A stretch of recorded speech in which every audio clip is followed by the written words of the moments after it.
Natalie, se conoció hace poco una carta de la presunta víctima RT. ¿Cuáles son las implicancias de esa carta?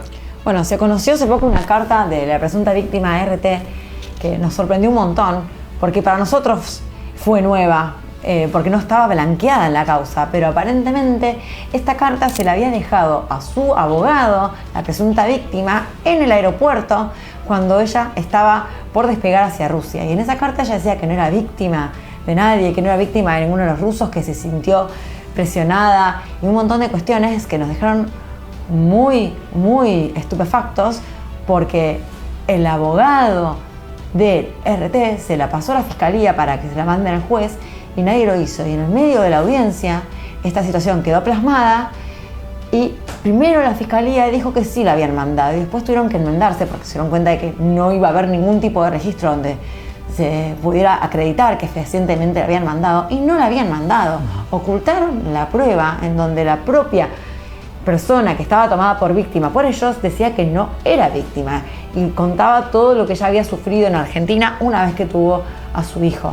No se está teniendo en cuenta la causa, la carta de ella, y no se le está tomando en cuenta a ella en nada. Pensemos que toda la causa gira alrededor de esta presunta víctima RT y se la está silenciando. Ella pidió volver a declarar y no la quieren escuchar porque si el juez tiene que escucharla a ella, esto no puede continuar. Es una persona que está diciendo en qué condiciones vino a Argentina, con quién, y que demuestra que las personas con las que estuvo lo único que hicieron fueron ayudarla y el resto de los imputados no los conoce, no tiene idea quiénes son, no conocía ni el nombre. Entonces es realmente grave lo que está sucediendo en una causa en donde supuestamente hay una asociación internacional que está siendo acusada de trata. Son más de 20 imputados con una sola víctima que dice no ser víctima. Es serio lo que está sucediendo. Y bueno, estamos tratando lentamente de poder demostrar lo que está pasando, pero con las limitaciones que da la propia fiscalía, que ni siquiera quiere escuchar realmente a la presunta víctima, que cuando ya se hizo en la primera Cámara Gesell, donde nosotros ni siquiera éramos parte porque no éramos abogados, fue muy claro todo lo que dijo, fue muy claro, que es la propia teoría que manifestamos nosotros de afuera y que siguen sus propios representantes. Bueno, recientemente la presunta víctima efectuó una querella, denunció al personal del hospital y también a la fiscalía. ¿Por qué?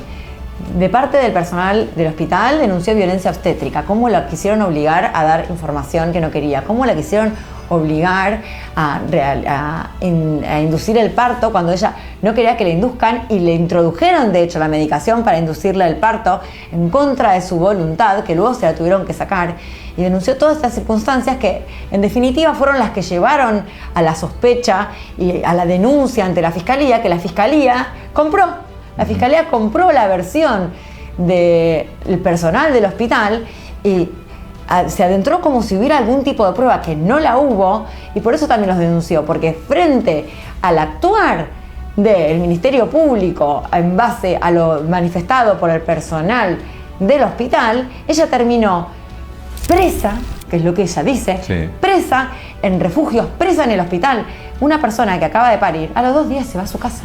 Esta chica estuvo 2 semanas sin sus pertenencias personales, sin las pertenencias del bebé, encerrada en el hospital, y de ahí le hicieron subirse a un avión a Buenos Aires, donde estuvo en un refugio, donde trató de comunicarse con la mamá, diciéndole que estaba secuestrada. La familia pensó que ella estaba secuestrada porque vivía como una persona entre secuestrada y presa, sin elementos de higiene básicos, sin poder contactarse libremente con su familia, con sus amigos, con una limitación horaria. Y una vez que ella les demostró, les mandó ubicación desde el celular de dónde estaba, le quitaron la posibilidad de hablar desde un celular y solo la permitían, y controlada y escuchándola, hablar media hora por día con su mamá desde un teléfono de línea. RT, desde su desconocimiento de lo legal, planteaba que la justicia argentina la tenía presa. ¿Por qué decía eso? RT decía que la justicia argentina la tenía presa porque ella primero no entendía lo que estaba pasando.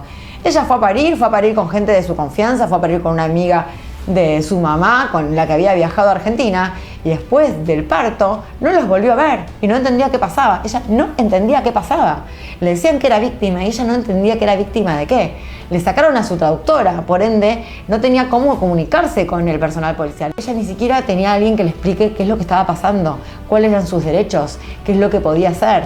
Estuvo meses encerrada en un refugio, sin ropa adecuada para ella, sin ropa adecuada para el bebé, sin pertenencias y sin entender qué es lo que estaba pasando de verdad, y con poca comida, sin elementos de higiene. Entonces ella realmente se sentía secuestrada y no entendía qué es lo que pasaba. Entonces por eso ella no solo hace cargo de todo lo sucedido como violencia obstétrica al personal del hospital, sino de todo lo que pasó a posteriori al Ministerio Público, porque incluso demoraron un montón la Cámara Gesell, y una vez que le hicieron y que ella pudo denunciar todo, en la Cámara Gesell ella dice: quiero que me devuelvan mis documentos, quiero irme a mi país, quiero que me devuelvan a mi teléfono.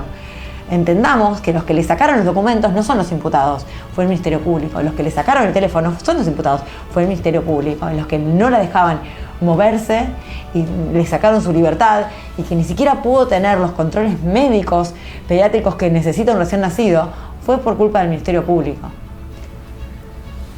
Por último, hay novedades de la causa donde aparecen 2 imputadas nuevas, pero al mismo tiempo no se ve cuál es el avance. ¿En qué consiste esto? ¿En qué consiste esto? Es que siguen imputando gente a la que no le explican de qué le imputan.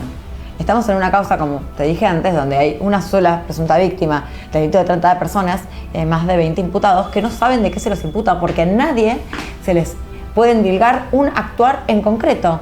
Se los imputa de ser parte de una organización internacional de trata de personas y no se les dice qué hicieron ni cómo lo hicieron. Y ni se les secuestra nada, ni hay elementos que puedan demostrar ningún tipo de delito. De hecho, lo único que hay es mucho humo. De la misma forma que en un inicio dijeron que se habían secuestrado drogas, y después se demostró que eran medicamentos de venta libre, que dijeron que se secuestró lencería erótica. Yo, la verdad, no sabía que tener lencería erótica era un delito. Entonces, realmente lo que están haciendo es hacer mucho humo para tratar de tapar el hecho de que esta es una causa en donde no hay un delito que se pueda imputar a nadie.